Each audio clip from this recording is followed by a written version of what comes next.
Number one thing, don't take advice from some asshole on the radio. If you just read the bio for Dr. Steve, host of Weird Medicine on Sirius XM 103 and made popular by two really comedy shows, Opie and Anthony and Ron and Bez, you would have thought that this guy was a bit of, a clown. Your show was better when you had medical questions. Hey! I've got diphtheria crushing my esophagus. I've got Ebola virus dripping from my nose. I've got the leprosy of the heart valve, exacerbating my incredible woes. I want to take my brain out and blast it with the wave, an ultrasonic, echographic, and a pulsating shave. I want a magic pill for all my ailments, the health equivalent to Citizen Kane. And if I don't get it now in the tablet, I think I'm doomed and I'll have to go insane. I want a requiem for my disease, so I'm paging Dr. Steve. Dr. Steve. It's Weird Medicine, the first and still only uncensored medical show in the history of broadcast radio, now a podcast. I'm Dr. Steve with my little pal, Dr. Scott, the traditional Chinese medical provider who gives street cred to the alternative medicine assholes. No, it gives me street cred. I already have street cred. That's right. Anyway, hello, Scott. Hey, Dr. Steve. And also my wife, Tacie, the professional WebEx attendee. Hello, Tacie. Hello, everyone. This is a show for people who never listen to a medical show on the radio or the internet. If you've got a question you're embarrassed to take to your regular medical provider, if you can't find an answer anywhere else, give us a call at 347-766-4323. That's 347. Visit our website at drsteve.com for podcasts, medical news, and stuff you can buy. Or go to our merchandise store at cafepress.com/weirdmedicine and get a Bristol stool scale mug or some other things. Anyway, most importantly, we are not your medical providers.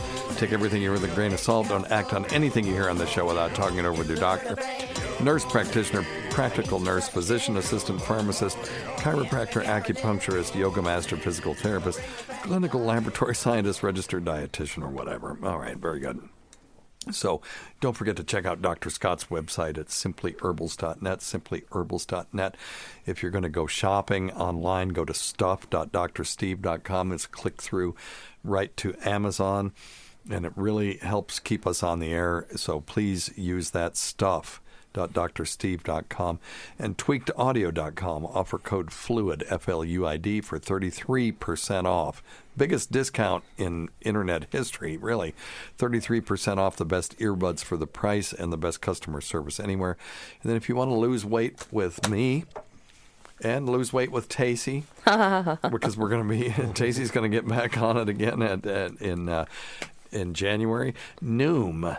Noom.drsteve.com. Noom.drsteve.com. You get 20% off. If you decide to do it, it's just a 3-month program. But you get 2 weeks free. You can try it. You get a counselor. You get a food blog or a food log. You get integration with different Wi-Fi things like my Withings scale totally integrates with it. I just have to step on the scale and it reports it immediately to my counselor. And then she can say, "What the hell are you eating over there?" And but Noom.drsteve.com. It's not a diet. It's a weight loss program that deals with psychology of food, but it is fantastic and absolutely my favorite thing that we've done on this show. So it's good. Yep.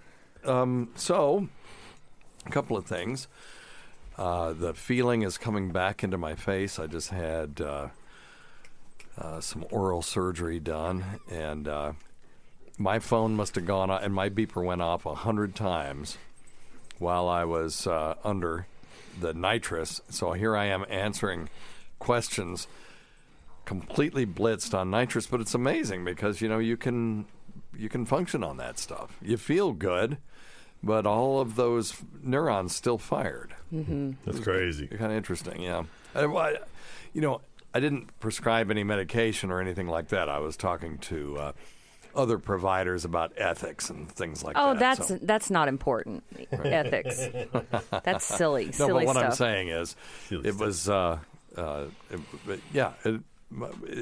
that's interesting stuff. And the cool thing about nitrous is, when it's done, they just take it off and say, "Well, see you later," and you can get in your car and just drive off. You can't do that with anything else.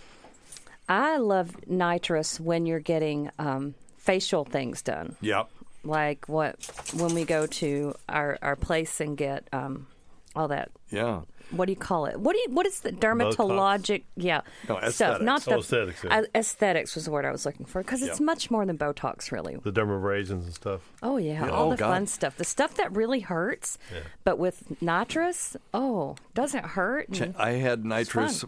Chanda gave me nitrous, and because she did plasma, or protein-enriched plasma injections in my scalp, because she claims that it promotes hair growth. And I have hair on the top, but it's pretty thin. It's been thin for about a decade. And so she had to do, maybe 40 injections in my scalp. And so she gave me the nitrous. And every time she'd stick that needle in my scalp, I would see or it was like fireworks were going off outside. It was just I was just watching them. So it was like, hell yeah, just shoot me up. It's fine. I got to go back in a month. I got to do 3 treatments, and they did before and after, and they did follicle counts and stuff. So we'll see. Yeah, right. We should have her on this show when. Well, we need to have her on. When the COVID dies down. She wants us to find her a guy on this show, too, and we talked about that a little bit last time. She is gorgeous. She's funny. She's professional. She's smart. She's taking, her current paramour to Antigua and apparently paying for everything. So she's a good girlfriend. But we want her to find somebody similarly professional with a good job who's smart and funny and decent looking. Because now I've given up on matchmaking, but she asked us to do this. So we thought we would do a dating game, but we need to get people who are listening, who are interested. You got to be single, too, by the way, assholes. Well, she might not be single herself, Steve. So, and she might not actually want us to talk about this kind of stuff on our show. No, she totally wants me to talk about it. Okay. She sent me an email describing herself, saying, if you find me anybody, let me know. Okay, because okay. Because why? Uh-oh. Do you think he listens? No, I'm just thinking things weren't completely over. Yeah. Well, they will be when she gets back. That's the other thing. Don't. If he's listening to the show, at least he'll have a heads up. That's a good thing. It'll take somebody really special to nail her down for the long term. That's all I'm saying. Yeah. So, if you are a very special person and you're looking for somebody very special, And not wishy-washy. email me. Yeah, she'll tell you how the hell what she thinks of you. But if you have the balls to give this a shot, give me a shout. I will vet you. I'll get 3 of you guys together, unless we just find the perfect person, and then we'll duke it out. Maybe there will be a And then a you and prize at the I end of that. will go to Primland, and then they can stay That's right. wherever. Okay. Fisticuffs. Or we'll go to Primland with them, because Chanda would be fun to take to Primland. She probably would be, but then they can pay for it themselves. Okay. We do have money for that in the budget, but we have money to take us too. He never told me that. No, That I there was know. money in the budget. I never get to go anywhere. Oh, he'll take me anywhere. And when either. we first met, he said, "You know who where I take my girlfriends on my 3rd date." To Bahamas. I don't know that I've ever been to the Bahamas. No, because we quit going to the Caribbean, but where you have been is Wild Dunes about 1,000 times. Not enough. So, Should be and 1,000 and the or more. Don Cesar. Anyone that knows anything about St. Pete, tell me if I'm shortchanging her by taking her to the Don Cesar. Thank you very much. Thank you very much. Well, maybe if she'd have held off, giving you some love until the 3rd date, that'd have been, Well, that's true too. I We think that's got probably married what it on the was. 3rd. Well, the thing is, Tacie and I never dated. Right. We just kind of glommed onto each other, and the next thing we knew, we were getting married. Yeah. And when I got divorced, I Wasn't was like, very "Oh romantic. man, I'm gonna be, strutting my stuff." And then it's like, "Oh, and you know what? I'm getting married." That's how it happens, though, so often. Yeah. Is it? Yeah, so many idiots. How many idiots do you know that we've known who've gotten divorced and then immediately get married again? And it's like, that is so stupid. And then But you then think, that's what we that's did. that's what you did. I was what totally did. innocent. You were. Okay. Well, I wasn't letting you go. Hey, but there's good news. You got to tell everybody your good news, right? What good news is that? What you found out about the trial. Oh, yes. Thank you. I'm giving that to Pfizer Pharmaceuticals, at least for right now. They decoded the trial. So most people who listen to the show for a long time know that I got an injection 2 weeks apart of either placebo or vaccine. When was it? About 2-3 months ago? I have no concept of time. Well, it was before we went to the beach because I used my COVID trial money to buy drinks. So it was sometime before. When was that we went there? October? October, yes. Yeah. So we went in October. So the it was trip probably from September. hell was Yeah. in October. Yeah. Yes, it was. Big Joe. Well, I've got the covert.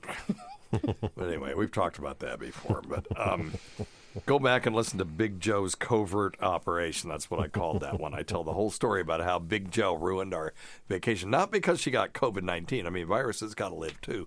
But it was just her behavior after she got it that was just egregious. But anyway, yeah, so I got this.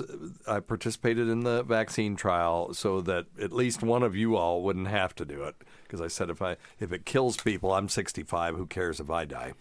You're pretty So, old. so yesterday they unblinded the study because FDA approved the Pfizer vaccine, and so they're unblinding it in the order that you would get the vaccine if you were going to get it. So, in other words, I'm a frontline provider, so we're first in line, and nursing home people would also be first in line. So they went ahead and unblinded for us, and I got the call, and they were like having a party. It was like a big party. There were at least 5 of them on the speakerphone. We've got you on speakerphone. And I'm like, do you have good news for me? And they were like, ah, ha, ha, ha, ha. And it was like that. I mean, it was like they were having a Christmas party and they were calling me because I didn't get to come to the party or something. I mean, that's what it felt like. But anyway, they told me, I had gotten the vaccine. And then they asked me if I could tell that I got it. And those that listen to the show know that I had a high suspicion that I had gotten it, except that I went and got antibody testing, and because I thought I was being clever, and the antibody testing came back as negative. But it turns out that this vaccine makes different antibodies. So it's not the ones that you're testing. As a matter of fact, there's somebody has a question about it, so I won't blow up their question. So, that was good. And I also, because all of my staff in one city came down with COVID-19, I got tested on Saturday because Tacie wouldn't even kiss me. And infected. Yeah, but I Steve. so I did the PCR test, and it was also similarly negative. So that's good. So we're COVID-free right now, knock on wood. Great news for you. Wonderful news. Now I will kick a baby in the face to get it myself. Yeah. And I should have gotten, during the trial, I said I didn't have time to do it, and I was going to keep doing it. And now, it's too late. So there you go. Yeah. I should have gotten my ass down there and done that. Well, nobody's more paranoid than me. Did you have side effects, Dr. Steve? I had pain at the injection site, and then I had muscle aches and pains for about a day or two, and I would rate them as 2 to 3 on a scale of 1 to 10. Yeah. Was it as bad Not as as bad we as had the Shingrix. The Shingrix. Not at all. Yeah. Good. Not at all. So, and hopefully more effective than a Shingrix shot for you. Well, but you know what? Okay, you weren't here last week. Yeah. You're right. I got shingles. Yep. From the effing stress. Yes. Of what's going on in our health systems in general, and the fact that I now have a new job that's a lot more stressful. But it only lasted 2 days. Oh, cool. Literally 2 days. I had the slightest discomfort for 2 days, and then nothing. Good. And now it's totally healed up. So good. That's good news. Yeah. Really good news. So anyway, there were some concerns about this vaccine in that when they started doing coronavirus vaccines for cats, they would produce one set of antibodies, And then when the cats were actually exposed to the virus, they got so sick that some of them died. Oh, goodness. Because the immune system apparently was confused, and there's this sort of chain reaction that happened. Well, so somebody asked me about that today on Twitter, if that's going to happen with this human vaccine. It's like, well, hell, I hope not. But I don't think so. Because remember, this vaccine was 94% effective in preventing infection. That meant that, there was 6% of people, got the vaccine. Or there was if you have 1,000 people and 100 got the virus in one group, then only, six would have got it in the vaccine group if it was 94% effective. Mm-hmm. Right.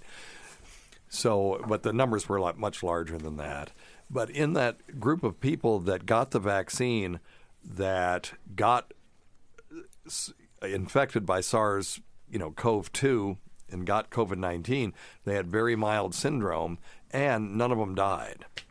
Good. So that fear seems to be unfounded at this point. Good. So 20,000 people got the vaccine. It's very safe. We talked about this last time.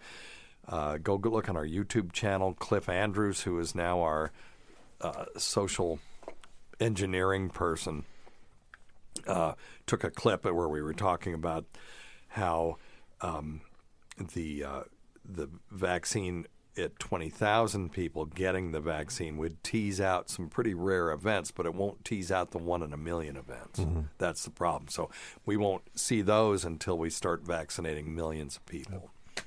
So if we vaccinate 350 million people in this country, which would be insane, but if we did, then if there was an adverse reaction that was 1 in a million, then we would expect to see about 350 of those. Yep. At that point. Right. Well, they're shooting for 175 million, aren't they? Well, we need to vaccinate the people who are most vulnerable. We don't have to vaccinate everybody. Right. But if we want to get herd immunity involved so that we decrease the viral load in the population, then then we're going to have to vaccinate a whole lot of people. Yep. And we want to, if we get to 55%, people have been listening week after week, are sick of hearing this from me. If we get to 55% immune, then that's the threshold for herd immunity. See, I hear different numbers thrown around, though. So I don't think it's a bad thing that you keep saying that. Because I hear 80% to reach herd immunity. No, that's bullshit. It's very simple math. The math is herd immunity is reached when you you have this percentage of the population immune, and that is 1 minus 1 over the R sub 0. And if you remember, the R sub 0 is the number of people theoretically in a perfect situation that one person will infect. Mm-hmm. And for this, it's 2.4. Mm-hmm. So let's just do the math. Hang on. Echo, what's 1 divided by 2.4? Uh-oh. Is she lighting up? Yeah, she's lighting up. Oh, for F's sake. Echo, what's 1 divided by 2.4? 1 divided by 2.4 is approximately 0.4167. Okay. Echo, what's 1 divided by 2.4 is approximately 0.4167. Echo, Sorry, I didn't catch that. Oh my God. Could you repeat your calculation? Oh, God, she's annoying like you are. Echo. Just kidding. I didn't catch that. Shut up. Please say that again. No. She's assing you. What's up? Echo, what's 1 minus 0.4167 or whatever the fuck you said? She's mad at you. Now she's mad at you. Okay, so it's like she's pouting. Well, it's almost 0.6, right? So it'd be like 0.58, something like that. So 58% of people. Yep. So if we get to 55, 58% of people, then we've hit the threshold for herd immunity. So, but That doesn't mean it goes away the next day. No. All that means is that the virus will no longer increase cases over time. It will only decrease. So when 1,000 people, give it to 900, give it to 810, give it to 720, give it to 640, like that. Okay? But we're talking millions of people. Right. And each one of those generations is 21 days long, so it'll take a long time. Now, Tacie, to your point, if we get 80% of people immune, either through getting the virus or getting the vaccine, it will happen much quicker than that. Yep. If we get 90%, it could be over in a month or two. We'll be back to normal again. There's so many people on my Facebook who are not getting it. Yeah, I They understand. will not get it.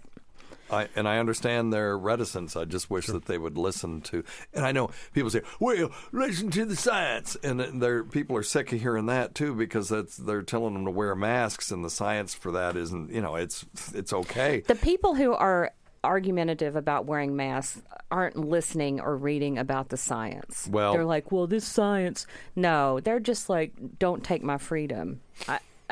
Yeah, well, They're just assholes. Sorry, guys, if you don't wear one. What happens is that people often will get an idea, or they'll have a belief in their head, and then they will look for evidence to support that. That's not science. No. Science, That's biased. you form a hypothesis, then you go out and test it. And if the test says your hypothesis is bullshit, you discard that hypothesis.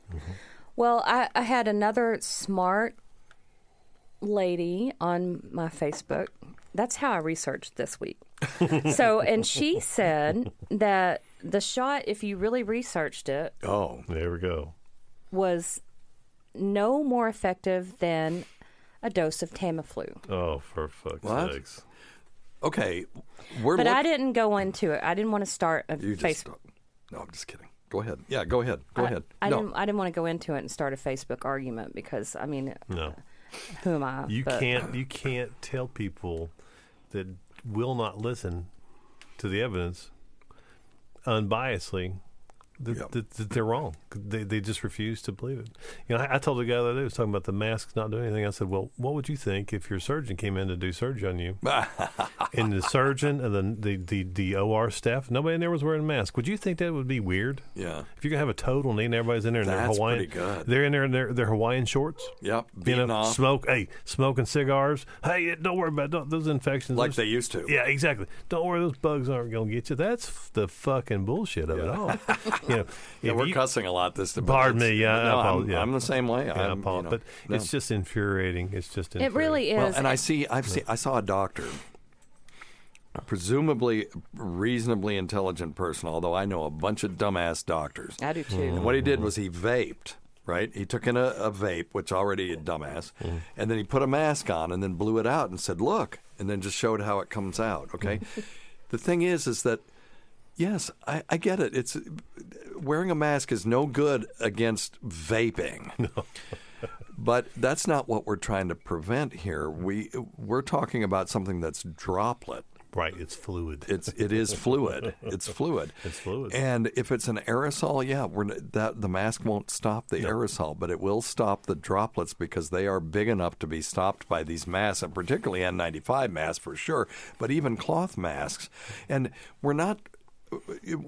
When you say masks don't work, what you're saying is they don't work 100% of the time. And we know that. That is absolutely true. Very true. Will you give me that they work 10% of the time?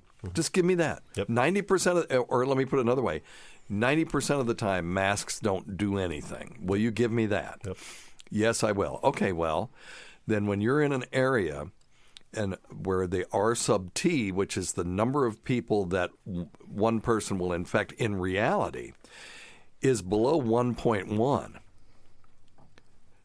then at that 10%, or let's say it's 1.06, then if you reduce transmission by 10%, you've gotten that R sub T below 1.0, and now you're in that area where we're looking for herd immunity, where the infection rate will just do nothing but decline. Let's go to rt.live. rt.live. Do you have your computer out? I'll do it. Oh, by God, I'll do it. You just do it. All right. Okay. RT Live. Now, Jesus, Tace. Do I need to? Okay. Anyway. No. Facebook timeout. Okay. So here we go. So RT.live looks at the R sub T for all these different states. And right now, about a quarter of the states have an R sub T. In other words, they're transmitting less than 1 to 1. Okay? So they're in that range where one person gives it to 0.9 people, who gives it to 0.8 people, like that. Okay? And it's South Dakota, Missouri, Nebraska, Wisconsin, Michigan, Alaska, Illinois, and et cetera. But if you look at the ones that are in the red in here, let me find how many. Okay, so Texas is 1.03. So if everyone wore a mask and you decreased transmission by 10%, they would be at, 0.9 something. You see? Mm-hmm. This is what I'm getting at. The highest one is at 1.19, which is Arizona. Nice going, Arizona, and Maine. Well, we're not that we're far in the behind. top 10, baby. Yeah. Tennessee is up, Eight. but it's We're number 1.1. It's 1.12. So we could get it down with just 10%, down to 1.02, somewhere in there. Whatever 10% of, let's say, Echo. What's 90% of 1.12? What is wrong with her today? Is she letting up? Yeah. 90% of 1.12 is 1.008. Yeah, so we would get really close to 1 to 1. Right, just 1 to 1. Which would be a linear relationship, and then anything else we do would get us below that number. Right. These numbers are incredibly close to 1. Mm-hmm. Again, even 1.19 is incredibly close to 1. Mm-hmm. You need more than a 10% decrease to get below that 1.0, but you could do social distancing. There are some things that you could do. And we're only just talking about risk mitigation, getting these numbers down to the point where we don't have that geometric increase that we had at the beginning of this, where the R sub T was 2, and then one person infected 2, infected 4, infected 8, infected 16, and you get that constant doubling. You do that 30 times and you're in the millions. Be in trouble, right?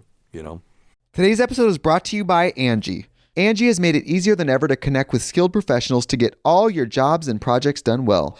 Let me tell you, there's the version of it where you try to do something at home, and then there's a version of it where you have someone help you, you watch them do it the right way, and you go, thank God I didn't try to do that myself. I have fully done things around the home that I think look good, and then a bang in the night, and I wake up to a shelf collapsing, a painting falling off the wall. I've seen it all go south. I own a home, and I can tell you, I know how much work it can take. Whether it's everyday maintenance and repairs or making dream projects a reality, it can be hard just to know where to start. But now all you need to do is Angie that and find a skilled local pro who will deliver the quality and expertise you need. Whatever your home project, big or small, indoor or outdoor, you can Angie that and connect with skilled professionals to get the project done well. Right now, one of my wish lists is I want a bike for my condo in Milwaukee, and I would love to rig it up on a pulley in the ceiling because I have one of those lofted ceilings, but I'm so scared to try that on my own. Angie has 20 years of home experience, and they've combined it with new tools to simplify the whole process. Bring them your project online or with the Angie app.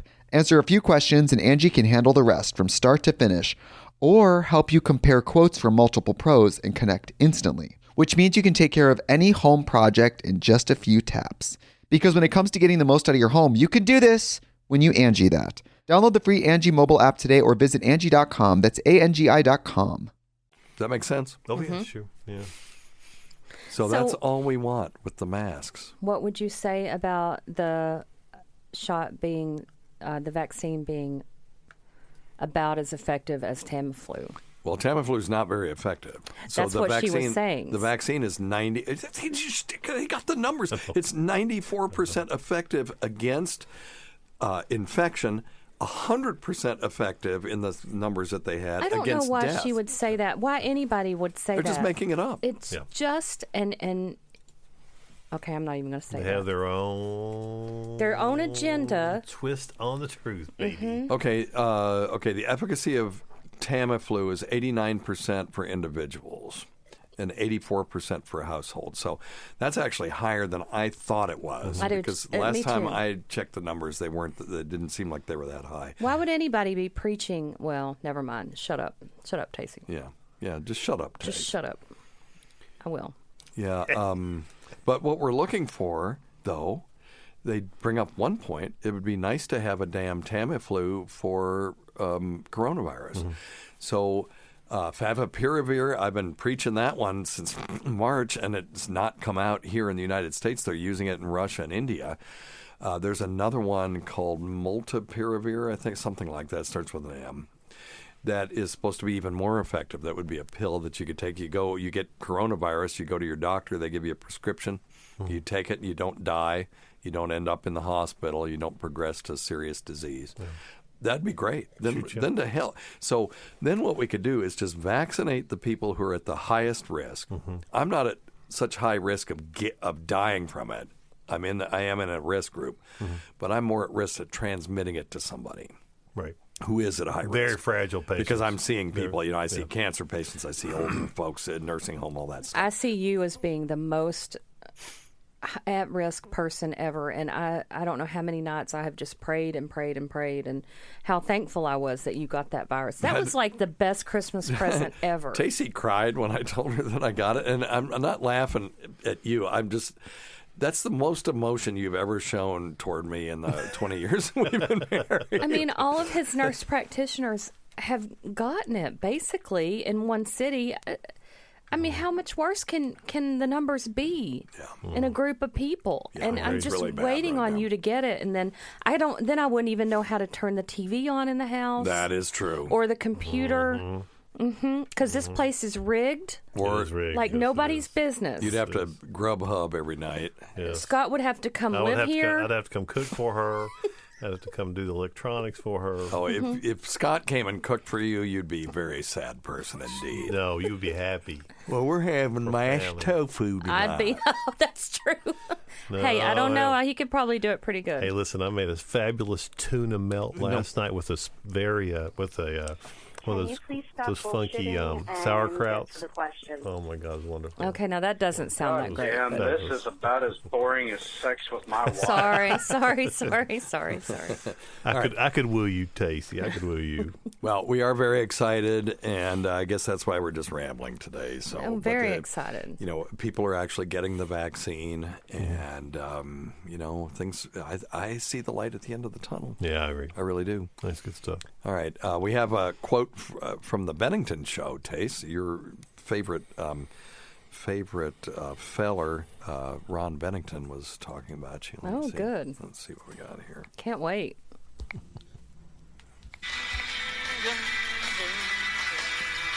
Bennington show. Monday afternoon football starting very, very shortly. Very, very exciting for me. I'm going to be having my dinner with football. I'm not.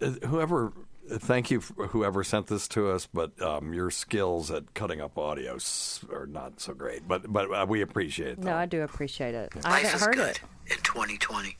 I just got the Football Dr. dinner. Steve Christmas card that he sends out every year, and it's a dumpster fire that says 2020 on it.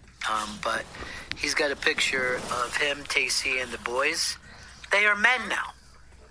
It's very unsettling when you see how fast other people's children grow. Okay. Whoops. Well.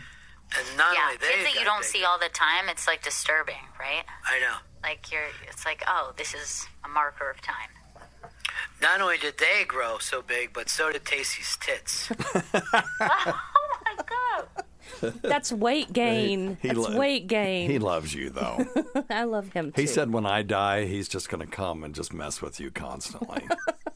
It's like, you can do it now. Just mess with her. You ain't gonna mess with you. You ain't gonna bother her. Now, the first time Tacie met him, he took a shine into her. And do you remember that night we were outside? Was it Bar 9? We were outside there? I think so. And he just started messing with you.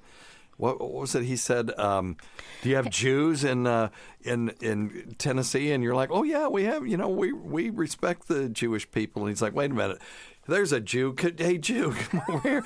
And then what was the deal with? I can't remember the rest of it. It was brilliant. It was on and on and on, and it turned into being about Jewish people to black people to me being Southern and gays, racist. Oh, and gays. And yes, so then from then on, you were Dr. Steve's racist wife. Yes, I remember that. I remember that. Oh my God! But that was just a made up character, just for people to understand that. Yeah. It was just. And, I appreciated it. I mean, it's not true. Oh, it was hilarious. It was funny. It was really funny because it was very uncomfortable. He made you very uncomfortable, and yet you were attracted to him at the same time, yes. which is interesting, isn't it? And that one night, he rented that limousine to go to. Oh God, that was the Opie's greatest. wedding, and this lady had this trucker hat on that said "I heart rim jobs," and she was knocking on the window, and he was messing with her. He's so comfortable just talking to anybody. He's like, "Hey, babe, how's it going?" You know. She was. And she trashed. sticks her head in, funny. and it's got this hat. It just says "I heart rim jobs." And if you want one of those, by the way, go to cafepress.com/weirdmedicine, and I had some made, just in honor of her. That's funny. So if you want one it's a good holiday gift. Yeah, Philly's an interesting place. Oh, that was well. He took us to all the places, seedy places that you don't see on the tour of Philadelphia. If you know what I mean. Mm-hmm. Oh wow. Yeah, it was nice. It was awesome. Should we answer some questions? I know. I'm sorry. Number everyone. one thing: don't take advice from some asshole on the radio. All right, here we go. Hey, Dr. Steve, I probably won't get a chance to hear this, and I really would love to because I really appreciate what you do for medicine, and you're talking about the vaccine right now, and thanks, I'm serious. About the vaccine, you probably will never be able to get back to me, but if you wanted to, I'm at JW. Okay. I had a Guillain-Barré reaction to a flu shot 15 years ago, in the hospital for over a week. They weren't sure what it was. They tried, they did different protocols. They tried to do a lumbar puncture because they thought it might have been meningitis, and then they kind of went worst case scenario, and then kind of because of a reaction I had to a flu shot. They're pretty sure it was GBS. Okay. I have avoided the flu shot. I've never gotten one since then. This put a pretty big scare to me, and my wife at the time was a doctor. And when we got when they were trying to figure out what it was, we were in Alaska, military post, small up in Fairbanks. Happened to be a neurologist up from. Okay, well, this goes on for a while. So his question is, should I take the coronavirus vaccine? We don't have a protocol for this yet. The Guillain-Barré syndrome is what he's talking about, is a muscle weakness disease. We call it ascending neuritis. It usually starts in the legs and then works its way up. And as the muscles get weaker and weaker, and then you can't, kick out your leg, and then you can't walk. And then if it keeps ascending and it starts hitting the muscles of respiration, the muscles you use to breathe, that's a real problem. And then it kind of, after a while, it peaks and then it sort of works its way back down again. And there are people that get all the way better. This guy sounds like he probably did. They can develop over hours to weeks. And it can happen occasionally with influenza vaccine. You know what else causes it, though, Dr. Scott? Influenza. So it's not. It's the antigen itself that causes it. So when you get it as a vaccine and you get Guillain-Barré, well, by God, that vaccine. But then you get it because you had swine flu. Right. Well, then now who do you blame? You blame the person who gave you the flu, which his name would be Bruce Donahue, if you remember, Tacie. My friend from high school who was visiting us and gave us all swine flu that year. Oh, yes. So now, should he take it? Well, they say he probably shouldn't take influenza vaccine again. He better not get influenza either, this guy that called. We don't have a protocol for this kind of problem for the coronavirus vaccine, but they are saying that people who have anaphylaxis, in other words, severe immune reaction to previous vaccines, probably should not get this. Right, now, look, not everybody has to get this vaccine. That's the thing. If you're in a group where it's going to be more high risk for you to get it than it is for you to not get it, then don't get it. Right. It's okay. So what if you're a person, we all know those people who are allergic to a lot of stuff. Yeah. I'm allergic to eggs. I'm allergic to sulfa. I'm allergic to this. I can't use this lip gloss. I can't use this shampoo. So what about that person? Yeah. Well, if you have like allergic rhinitis, you're okay to do it. But if you have a lot of allergies in general, I mean, are you even prepared to say? What they're saying now is that you have to. It's people who have had severe, life-threatening reactions to things like vaccines in the past. Okay. So let's see here. If I'm just looking. Okay, polyethylene glycol is a component of the vaccine. And anaphylaxis to polyethylene glycol, which is also known as Miralax. Miralax, yeah. Has been rarely reported with the bowel preparations and prescription medications such as methylprednisolone acetate. And if you think you've had anaphylaxis with any one of these products, you should make sure that you talk it over with your provider before you get a vaccine for this. Mm-hmm. We don't want to be hurting people with this vaccine. And again, like I said, not everybody has to get it. Right. It's okay if you're in a group that can't get it because everybody else around you hopefully will get it and will provide you with that herd immunity. Right. That's what I was going to say. Because that's really what you're doing. If you vaccinate around people, Yep. and you have somebody that's vulnerable and everyone around them has been vaccinated, that's a moat around them that the virus cannot cross. Yep. That's what I was going to say. If he'll just stay healthy and practice good social distancing for now till people around him can get protected. Which, by the way, we're doing a very good job of in this studio right now. Yeah, well, we're 6 feet apart. Yep. No. And I'm not. Scott and I are I'm not looking at her. Well, Scott, you and Scott are over there making practically out. making out over here. Yep. In COVID times. Ron Beddington's wishing he was me right now. If he only knew. All right. Hey, Dr. Steve, I was wondering if you could answer how the vaccine is effective if the antibodies in the vaccine don't match the actual virus. That's awesome, yeah. Okay, they do. So what he's saying is, we talked about this earlier, that if you get this vaccine and they test you for antibodies to SARS-CoV-2, you won't have any. Right. But that's because they're testing for a specific antibody.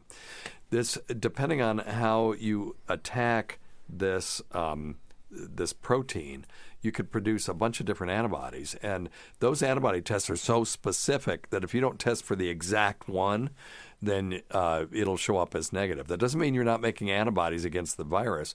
It means you're not making antibodies that test can detect. Okay. That's a different thing. Makes sense. That's good. Okay. So I'm sure that Pfizer, because they have a test for the antibodies that their vaccine makes, they will be selling that as well. Oh, yeah. So it's just another way to make a couple extra bucks. Yep. You know, it's like when we promote Dr. Scott's website at simplyherbals.net. It's just another way for him to make a couple of bucks off of this stupid podcast. So go buy. You got anything up there right now? You got some? Mostly just the nasal sprays.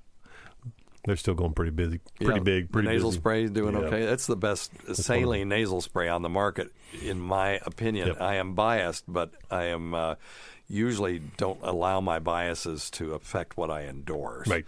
And it is awesome. Yeah, so what's in that? What's in that? The honey. Oh, do you have Manuka honey in Manuka honey. I got a deal. I got a line on some Manuka honey. Oh, yeah. Need it. Oh, we'd love to, yeah. But peppermint oil, salt. Peppermint oil is a mucous membrane anti-inflammatory. Yep. And a little bit of salt. So sodium chloride. Sodium Don't say chloride. Salt. Jesus. You want to sell this stuff or do you not? Sodium chloride and Manuka honey. It does have Manuka honey in it? No, not yet. You're damn lying. Well, you can't lie. Oh, God, you can't even tell the truth. Oh, I know. Oh, for God's sakes, just go on the website and then you can read it. Yes, you can read it. That's right. I'm waiting for Dr. Steve to hook me up with some good honey. I can do that. Yep. All right. Trying to hook Chand up with a good honey. A good honey. Well, there you go. There you go. All right. Okay, now, let's just take another one. Let me see. We did the antibody one. Let's try this one. Hey, Dr. Steve. Ooh. So I have a question about the vaccine. Okay. My work, I am in home health, and I'm an occupational therapist, and my work is making me take the vaccine within the next 2 weeks. And my worry is that it's so new. I want to wait at least 6 months to see what's going to happen. What do you think? Is there going to be any long-term effects with this? Or Oh, that's a good damn question, isn't it? We have no idea about. 2 years from now, those of us that took it could be zombies, like I Am Legend. I mean, I doubt it. It seems to be very safe and effective. But if your employer is compelling you to do it, you may have to have some sort of exemption to get out of it. Now, so let's just talk about that. Our employer requires us to get influenza vaccine. They're not requiring this vaccine yet because it's so new. They're not requiring it. And I think part of that is they don't want to compel people to take something that there's no long-term data on. On the other hand, they may just not want to get sued, too. And I think that's true of a lot of employers. But now there are going to be some that are going to really jump on this bandwagon. Now, if to get out of taking influenza, in a lot of places you can't even have a religious reason not to do it. And I've never understood what religious exemption you could claim for a vaccine anyway. So this one, according to my Facebook, is Yes, that tell it me. changes your DNA. And that is complete horse fecal matter. Oh, I mean, I know, but that's what people are Right. believing. Go back and I did these COVID situation reports, talked about how mRNA vaccines work. It's new technology, but it's new to humans, and it's new to the news media. It's not new. They've been working on this for 20 years. There are mRNA vaccines in veterinary medicine that have been being used. This is just the first one in humans. They were going to do it for SARS. They were going to try it in MERS, but neither one of them panned out. They didn't turn into a pandemic, thank God. Yes. And so I think it's just been sitting there waiting for a pandemic coronavirus to come out. And really, the reason people think it's affecting their DNA is because it is genetic material that they're in. But messenger RNA is not your DNA, okay? When you make proteins in your cells, your DNA opens up. There's a transcription device in there. It's crazy. These machines, they're little nano machines that then transcribe the DNA into messenger RNA. The messenger RNA then goes to these things called ribosomes, which is a little factory that then reads the instructions that the mRNA is giving them and creates a protein, amino acid by amino acid. Go on YouTube and just look for an animation of mRNA transcription. It'll blow your mind. It's effing believable. Yeah, it's crazy. That this has been working for millions of years before we had any concept that this was happening. Yep. And the science behind it is just so incredibly advanced. But our bodies were just doing it, beep, beep, beep, beep, beep, just doing it and not even thinking about it because the cells are not thinking about anything. They just do what they're supposed to do. So what we're doing is we're fooling the body by inserting messenger RNA into the body and getting the cells to then, hey, while you're making these widgets over here, make these widgets for us. It's like you go to a factory and you insert a different order for a different widget into the workflow. And so, hey, and while you're making all these other proteins that you're making, make me some of these too. And that's all it is. It's just a set of instructions that says make this vaccine, make this viral protein that we will then express on the surface of the cell. The immune system will detect it, make it antibodies and cellular immunity against it, and then we'll go on our merry way. The mRNA degrades. It only lasts for a few days, but the body never forgets. Right. And even if the antibodies decrease over time, even in 3 months they're gone. You can't detect them anymore. Cellular immunity is forever. It never forgets. So you may get infected again, but it should be extremely mild. just like all the other coronavirus infections you've had in your life, starting from when you were a kid.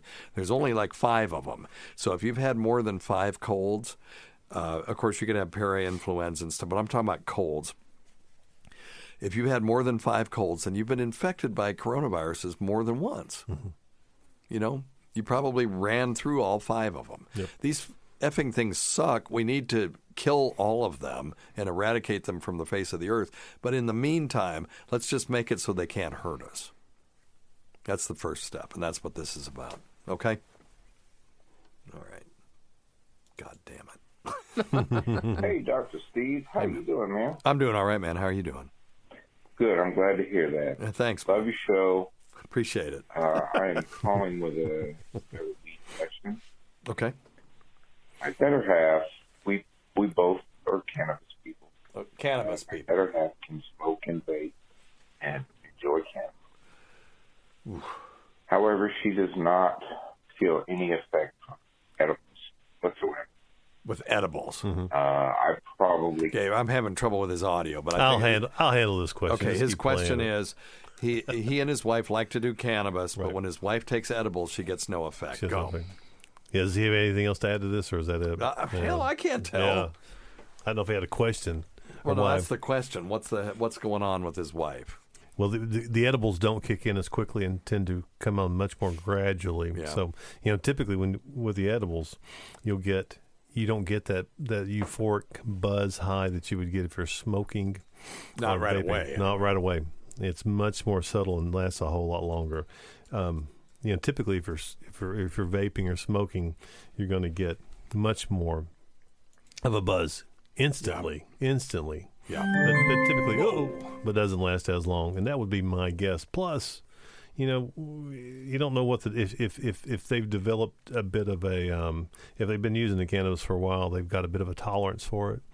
The edibles, you may need a little bit larger dose of the edibles. I don't know if I agree with you on that. I think that there's. Well, I'm just telling you I think there's reverse tolerance to cannabis. Yeah. That the more you do it, the less you need to get the same effect.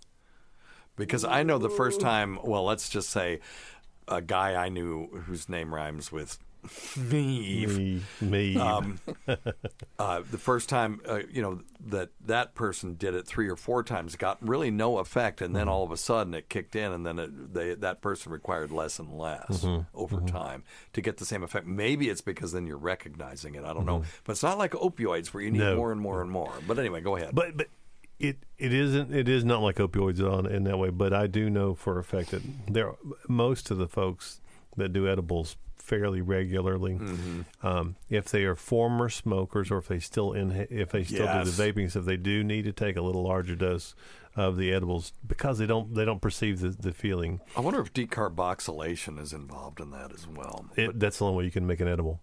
Yeah, you have to decarb it first, and then the thing if you're, and that's a good question, Steve. If they're making their own edibles and they're not decarbing it first, then they are absolutely not going to get the ultimate effect. You have to decarb it first. Like if you eat a bud, I'm just saying, don't do this. Don't do this. Don't do this. But I'm just saying, if you eat a bud, you may get no effect. But if you heat that bud up let's say you chopped it up and put it in a brownie or something, and then heated it up, then there's that decarboxylation occurs, and then it becomes, not infinitely more potent, but it becomes significantly more potent at that point.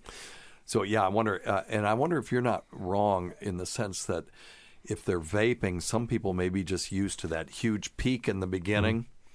And then if they're doing the edibles, they're not getting that, and so it just doesn't affect them in the same way. Yeah, totally. But I do have a pretty good point in saying that you can develop tolerances to a certain degree, but with the marijuana or the cannabis is nothing like other. Yeah, I did say I didn't medications. agree with that, but I do agree with your point of the impulse. The original peak. Yeah, and I think that's what I said. That's and that's one benefit I think to the edibles that I would love for once it becomes much more mainstream and legal throughout the U.S. is people to realize you can have edibles that don't make you stoned, don't make you impaired. That are just super great for, in my personal opinion, for anxiety. I wouldn't know. And for sleep and for insomnia. Sure. And I'm going to tell you, she was talking about walking on a baby's face. I would chew off my own arm to get help with my insomnia. Really? Yeah, and this. Why don't you talk to me about this, you ass? I'll help you with that. Well, I've got it much better under control now, thanks to modern science. Okay. All right. Decarbing is a good thing. Decarboxylation. Okay. Decarboxylation is a good thing. Have you seen that device? I got one for my kid for Christmas because he has trouble sleeping. Mm-hmm. And it's a device that's got a blue light on it, which I'm not a fan of blue light when you're trying to get sleep. But anyway, and what it does is it flashes at a certain rhythm, and then you are supposed to breathe with the light. Mm-hmm. And then it slows down, and then it's supposed to allow you to sleep. Mm-hmm. And I just wonder if anybody's had any experience with that, because the science behind it looked good. Pretty good, yeah. I've not tried it. The only thing I've done anything similar to that is I've got a little meditation app that does help kind of get my brain waves calmed down. Well, let me tell you something. Bobby Kelly was here at Thanksgiving. Mm-hmm. And Tacie, tell Scott what happened when we put the Trip app on his ass. So he put it on, and he didn't have it on for maybe a couple of minutes. Okay, the Trip app it's TRIPP. It is a virtual reality environment that is pure relaxation and stress relief, and teaches breathing exercises and stuff. Have you done it? I've done your Oculus. It's on the Oculus, yeah. Okay, go ahead, Tace. So he's sitting there, and he didn't have it on not even 2 minutes. Do you think, Steve? And his body started to move left out of the chair. He was falling out of the chair, and that was just an introduction into relaxation. Yeah. It was cool. Just the introduction part. We were paying attention to him. He had the goggles on, and so Tacie and Dawn and Max and the kids and we were all just talking, and then we look over, and it's like his Bobby falling over, and he was falling out of the chair. Oh, my gosh. I love it. Now, that's awesome. That is pretty cool. So, well, if that thing's as powerful for meditation as it was with that damn skyscraper thing. Yeah. God, Richie's skyscraper challenge or whatever. For people who don't know, this is a virtual reality. It's not even a game. It's just an experience. And you take an unsuspecting person, usually. That's the best way to do it. You put the goggles on, say, hey, we're going to try this thing. And they go in, and they go into an elevator. And they push the button, and they go up 100 floors. And they're just sitting there, and they can see, ding, ding, ding. And they're like, what is this? And then the door opens up, and the elevator opens onto a 2x4. That's a plank. Walking the plank. Yeah, it's Richie's plank experience. That's what it's called. Yep. And there's a donut at the end of it. And all you have to do is walk out on the plank and pick up the donut. It's torture. And you're in your living room. But you can't do it. I couldn't do it. There's no way. I did it, and I've got Dr. Steve with me, and he's like, I'm like, oh my God. He's like, you're not going to fall. You're okay. And he's like standing beside me, and I know I'm here on flat ground with his help. And it's like, so what happens? I had to get on my knees. I had to get on my hands and knees. If you did step off the plank. Nothing. You fall in the game, but you don't fall in real life. But when you fall in the game, how is that? You fall 100 floors. No, thank you. No, I don't think so. And the thing is that when you fall in the game, it's hard for you to stand up straight. Oh my God!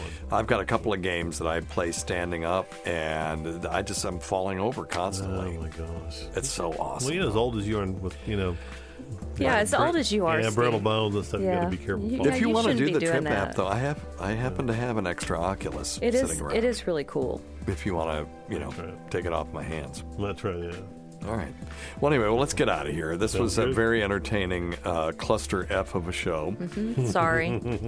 We can't forget Rob Sprance, Bob Kelly, Greg Hughes, Anthony Cumia, Jim Norton, Travis Teft, that Gould girl, Lewis Johnson, Paul Ovcharsky, Chowdy 1008, Derek Nagel, Roland Campos, Chris's crazy sister, Sam Roberts, Pat Duffy, Dennis Falcone, Matt Kleinschmidt, Dale Dudley, Holly from the Gulf. The pig lover. Yeah, appreciate her help. The great Rob Bartlett, Bernie and Sid, Martha from Arkansas's daughter, Ron Bennington, and Fez Watley, who supported this show, has never gone unappreciated. Listen to our SiriusXM show on the Faction Talk channel. SiriusXM channel 103, Saturdays at 7 p.m. Eastern, Sunday at 6 p.m. Eastern, but it's better to just listen on demand, and other times at Jim McClure's pleasure. Many thanks to our listeners whose voicemail and topic ideas make this job very easy. Go to our website at drsteve.com for schedules and podcasts and other crap, and check out Dr. Scott's website at simplyherbals.net. Until next time, check your stupid nuts for lumps, quit smoking, get off your asses, and get some exercise. We'll see you in 1 week for the next edition of Weird Medicine. Thanks, Tace. Thanks, Goodbye, Scott. everyone. Thank you. Shit on you, that's what we say in Tennessee.